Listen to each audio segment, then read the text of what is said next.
si Gandang Kara. Gusto yung pagkakasabi ko na ako po yun. Slang ba? Yun totoo. Oras po natin, 1:23. Kamusta naman ang lahat? Sana okay, nakakain kayo ng maayos.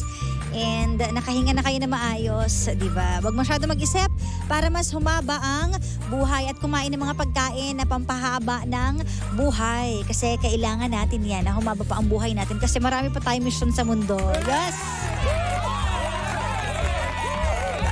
We are live once again on Facebook. Kaya naman, hanapin mo na Energy FM 106.7 o kaya naman DJ Kara. That's DJ Space K-A-R-A. And syempre, please like and share. At dahil dyan, eto na nga, happy Thursday sa lahat ng mga nagtsatsaa out there. Alam nyo, kadalasan kapag tapos natin kumain ng lunch, di ba nagtsatsaa tayo para matunaw yung mga kinain natin? Yes, totoo po yan. Naniniwala ako dyan.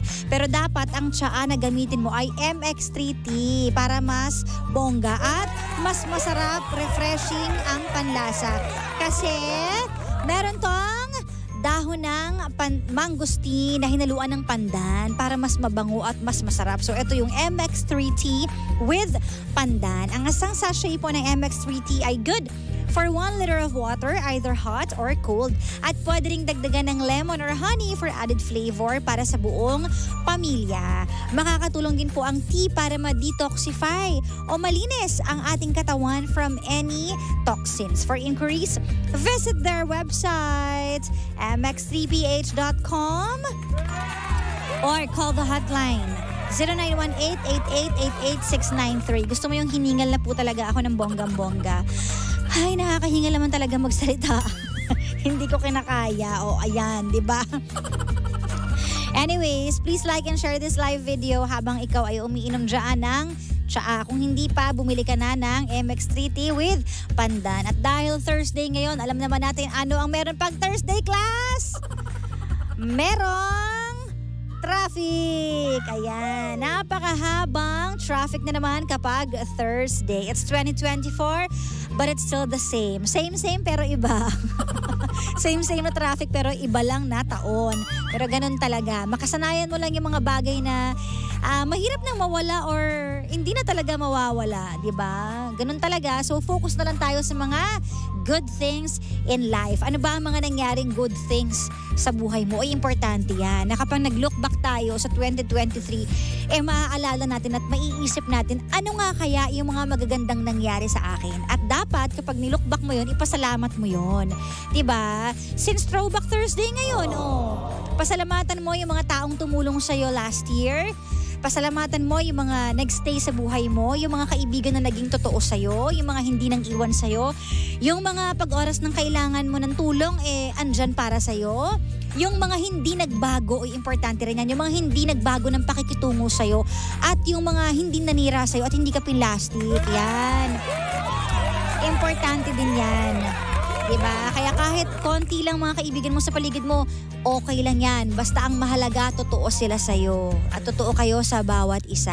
Diba? Ganun. Kung wala mo mga tao sa paligid mo, focus on yourself. Or focus sa iyong pamilya. Kasi kahit mag-away-away kayo ng pamilya mo, still, at the end of the day, magkakadugo kayo. Diba? Sa oras ng pangangailangan, pag may nagkasakit, may matatawagan ka na hindi ka mahihiya.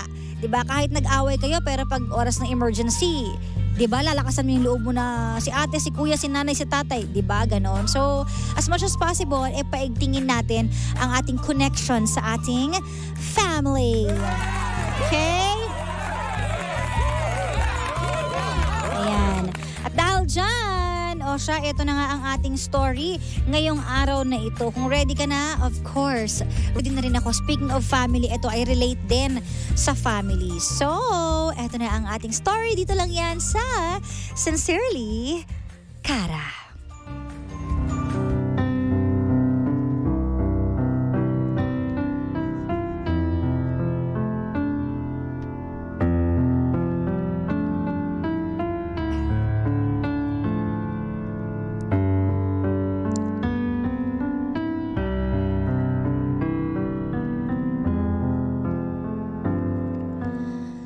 Kadalasang sinasabi ng mga kababaihan na ang makakapagpabuo sa kanila ay ang pagkakaroon ng isang anak.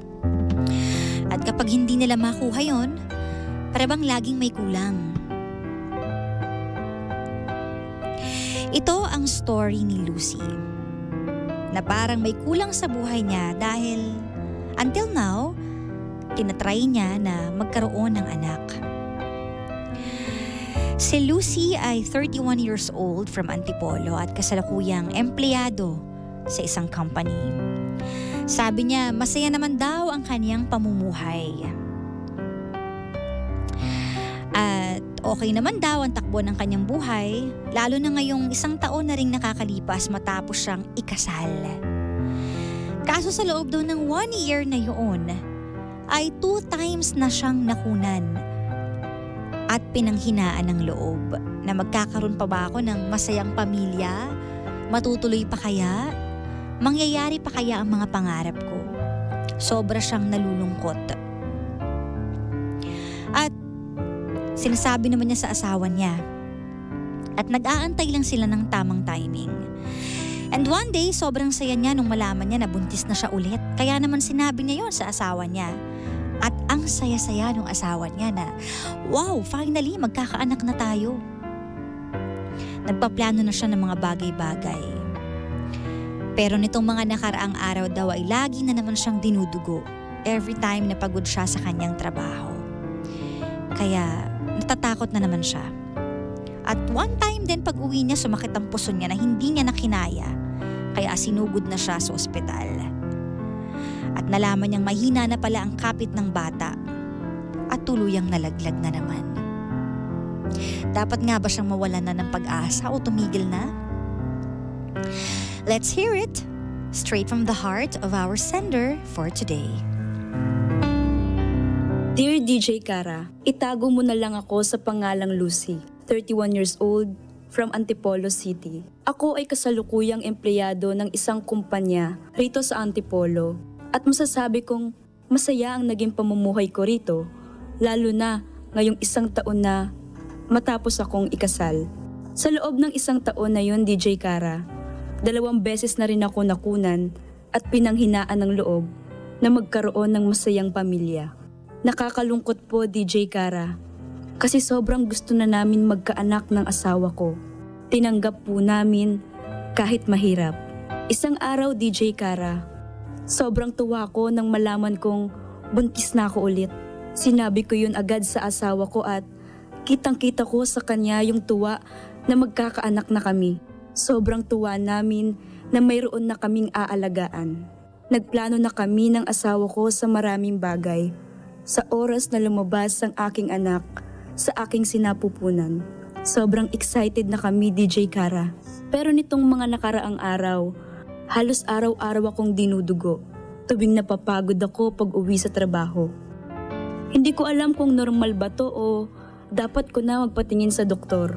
Pero dahil ilang araw pa lang naman, nang malaman kong buntis ako, inisip namin na normal ang mga senyales na to, lalo na hindi naman nagtatagal ang sakit na nararamdaman ko.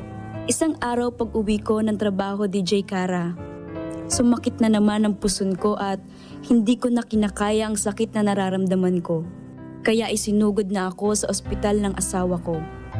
Pagdating namin doon ay napag-alaman namin na kaya pala ako dinudugo ay dahil mahina ang kapit ng bata sa akin. At ang huling pagdurugo ko ay tuluyan na nga siyang nalaglag. Nalulungkot ako, DJ Kara, at alam kong ganun rin ang asawa ko. Hindi ko kinakaya ang pagkawala ng anak ko na sobra naming pinangarap. Alam ko kung gaano na rin kagusto ng asawa ko magkaanak, pero hindi ko maibigay. Sa pangatlong pagkakataon, DJ Kara, hindi na naman ako napagbigyan na magkaanak. Pagod na ako maghintay, DJ Kara. Natatakot ako na baka mawala na rin ng pag-asa ang asawa ko sa relasyon namin. Anong gagawin ko, DJ Kara? Bakit hindi ko maranasan maging ina? Sad naman nun.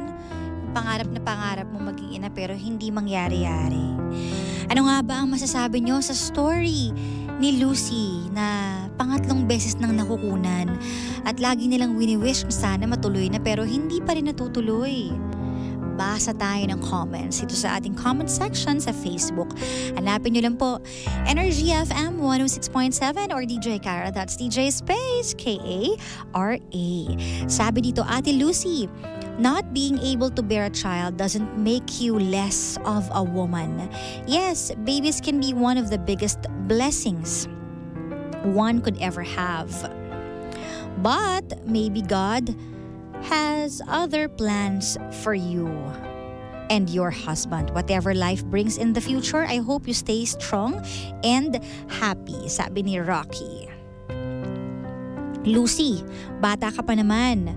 Huwag kang mawala ng pag-asa. Kailangan mong magpatingin sa doktor. Para, asa na yun? Nawala siya. Kailangan mong magpatingin sa doktor para maalagaan ka habang nagbubuntis ka. Just pray. God is good. Sabi ni Ate Marites, Lucy, ang baby ay bigay ng Diyos. Kailangan mo rin mag-ingat at magpahinga kung gusto mo talaga na magka-baby. You're still young. Don't lose hope. Ask and you will receive. Sabi ni Ate Arlene. Ito simple lang sinabi niya. Need mo ang bed rest. Pak! Sabi ni Dayan, need mo to ng bed rest. Kasi naman, magpahinga ka ng mahaba. Baka kulang pa yung pahinga mo, diba? Kung talagang gusto niyo po talagang magkaanak, dapat po tumigil muna kayo sa pag-work. Focus muna kayo para magka-baby na po kayo. Sabi naman to ni Dayan, focus ka daw muna sa pag-baby. Ito pa, sabi din dito, another comment na bed rest ka dapat pag alam mo na nagdadalang tao ka. Sabi naman to ni Mami Rosie, Madam, magpa-advise ka sa OB or tigil muna sa work. Baka stress ka lang, maaga pa naman, relax ka lang. Sabi ni Ate Elma. Huwag mo i-pressure ang sarili mo sa isang bagay na hindi para sa'yo. Nako, embrace at appreciate mo ang mga bagay na meron sa'yo. Yes, lahat ng couple gusto magka-baby pero hindi lang baby ang bumubuo o magpapasaya ng pagsasama nyo as a couple test. Same here. May nakarelate. Si Ate Jonah. Ayan. Ito pa. Maselan ka pong magbuntis, Lucy. Why not have a break from work? Mag-rest ka para sure na maalagaan mo ang pagbubuntis mo. Sabi ni Peters Meng. Dapat daw, lahat ng kino-comment dito talagang kailangan magpahinga ka. Meron pong autoimmune condition na ang tawag ay APAS. Nire-reject ng katawan ng fetus. Need mong magpaalaga sa OB para ma-diagnose and ma-treat ka ng tama. Sabi ni Erica, mukhang may alam to sa hindi kaya to nurse or may pamilyang doktor, ganyan. Having a miscarriage is a natural occurrence na hindi mo kasalanan. Just pray. Sabi naman ni Ate Arlene. Huwag kang mawawala ng pag-asa. Sabi naman ni Ate Elizabeth. Bata ka pa, huwag mawala ng pag-asa. Huwag muna mag-work pag nalaman ng buntis ka at alagaan ng sarili. Sabi naman ni Ate Jacqueline. Dasal lang po at tiwala sa taas. Kailangan niyo po ng pahinga. Sabi ni Dayan. Yes, totoo yan. Kailangan natin ng katawan ng pahinga, lalo na kapag ikaw ay nagdadalang tao. Pero Lucy, 31 years old ka na. Kaya gusto mo siguro na mag-step up na, magkaroon ng sariling family, magkaroon ng anak. Pero always remember, 31 years old ka pa lang din. Marami pang time. Kung hindi man this year, malay mo next year or sa susunod na taon. Sunod-sunod na kasi yung nangyayari sa'yo na nakukunan ka. And I think there's something wrong. Kaya ang makakasagot lang yan ay ang doktor, ang OB mo, kung ano ang maa-advise na sa'yo. Siguro kailangan mag-focus ka din sa laging pagpapacheck up. Hindi lang isang beses. At huwag kang mawawalan ng pag-asa. Kasi kung gusto mo talaga ang isang bagay, tatrabahuhin mo yan. At maghihintay ka. Napakahalaga ng patience sa isang bagay na gusto nating ma-achieve. Kailangan mahaba ang pasensya mo. Kasi kapag sumuko ka at tinanggal mo yung pasensya na meron ka, mas lalong hindi mo yun matutupad. Diba? At ngayon, I feel you. Sorry for your loss. Ilang beses na yan, kaya parang nakakalungkot na paulit-ulit na lang ba? Diba? Malulungkot ka talaga ng malala eh. Pero kung gusto mo pa rin i-push yan, kailangan wag kang magpalamon sa lungkot mo. You need to take a deep breath, relax, calm down, and stop thinking about it. Andiyan na yan, nangyari na, alam kong masakit, malungkot, pero the more kasi na iniisip mo yan and the more frustrated you allow yourself to get, the more stressed you get about it. Diba? And mas lalong hindi ka mabubuntis kapag stress ka. Alam niyo ba ito importante ito na stress can cause all kinds of issues. Totoo yan, number 1 ang stress sa buhay natin. Stress is a good way to keep yourself from getting pregnant. So kailangan iwasan natin ang stress. At hindi lang ikaw yung magpa-check up. Dapat yung asawa mo din, kung hindi talaga kayo makabuo, kung ano man, kumbaga alamin nyo saan ba nagsisimula, ano ba ang cause, ano ba ang dapat gawin. And sabi mo nga, nag-work ka din. Baka yung pag-work mo, minsan hindi kasi natin alam na sa trabaho natin, may stress din yun na naibibigay sa atin. Diba? So kapag nasistress ka sa work, mas mahirap kang makabuo ng sanggol, diba? So dapat siguro kung gusto mo talagang i-focus ang pagdadalang tao, baka dapat mag-leave ka muna ng matagal. Huwag mo kong gayahin. Tita Cora kasi nagpapatawa.